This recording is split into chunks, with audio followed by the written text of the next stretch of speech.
La parole est à Manuel Valls.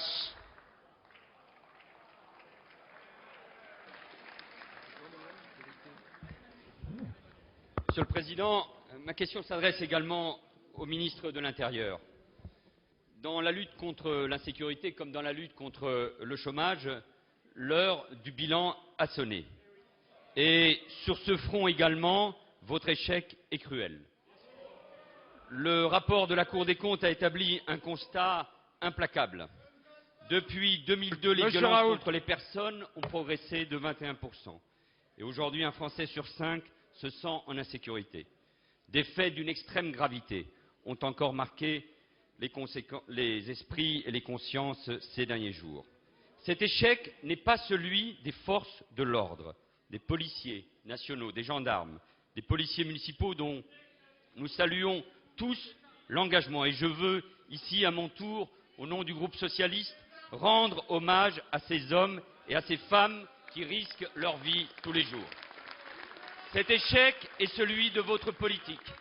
Il sanctionne à la fois la réduction des effectifs, le mauvais usage des moyens et des objectifs incertains. Pour masquer cette réalité, Monsieur le Ministre, vous êtes devenu un expert dans l'art des dissimulations. Le plus simple de vos artifices est de chercher dans un passé toujours plus lointain la consolation d'un échec toujours plus actuel. La ficelle est devenue trop grosse. 10 ans que vous avez en charge, aux côtés de Nicolas Sarkozy, la sécurité des Français. Il est temps que vous assumiez enfin seul vos responsabilités. Votre second stratagème est plus pernicieux. Au risque d'abîmer nos valeurs, vous pratiquez la fuite en avant dans la surenchère. Peu importe si les mesures annoncées sont inefficaces et si les propos sont nauséabonds.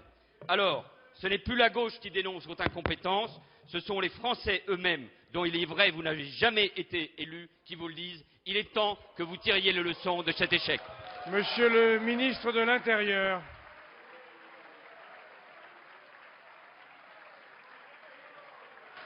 Monsieur le Président, Mesdames et Messieurs les députés, Monsieur le député Valls, je ne sais pas dans quel domaine vous excellez le plus, si c'est celui de la prestidigitation ou bien celui de la mystification.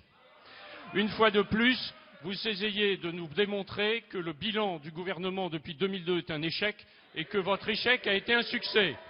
Eh bien moi je vous répète une fois de plus, puisque manifestement vous n'entendez pas les arguments, vous ne voulez pas voir la vérité, que depuis 2002, chaque année, la délinquance a recruté dans ce pays. Alors que sous la gauche, elle a explosé de 17%. Il y avait en 2002 500 000 victimes de plus qu'en 1997. S'agissant des violences en personne, c'est vrai, elles ont augmenté de 21% depuis 2002. Savez-vous de combien elles ont augmenté sous la gauche? 72%. Et sous la droite, je fais la distinction entre les violences crapuleuses, celles des voyous, et puis celles du cercle familial. Celles du cercle familial ont augmenté, oui, mais celles qui sont commises par les voyous, les violences crapuleuses, ont reculé.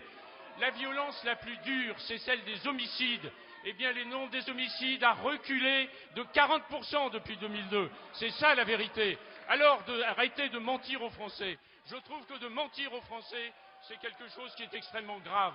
Et tout aussi inquiétantes sont les propositions que vous faites en matière de sécurité. Vous voulez qu'il y ait davantage d'effectivité des peines. Dans le même temps, qu'est-ce que vous proposez? La suppression de 30 000 places de prison. Vous voulez renforcer la sanction judiciaire.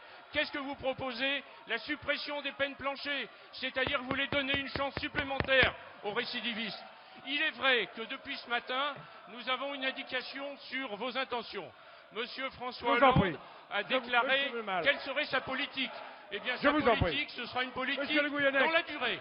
Les Français sont éclairés, ils savent quelle sera la politique de sécurité du futur gouvernement.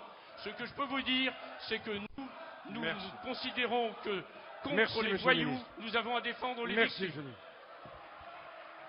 Je vous en prie, mes chers collègues.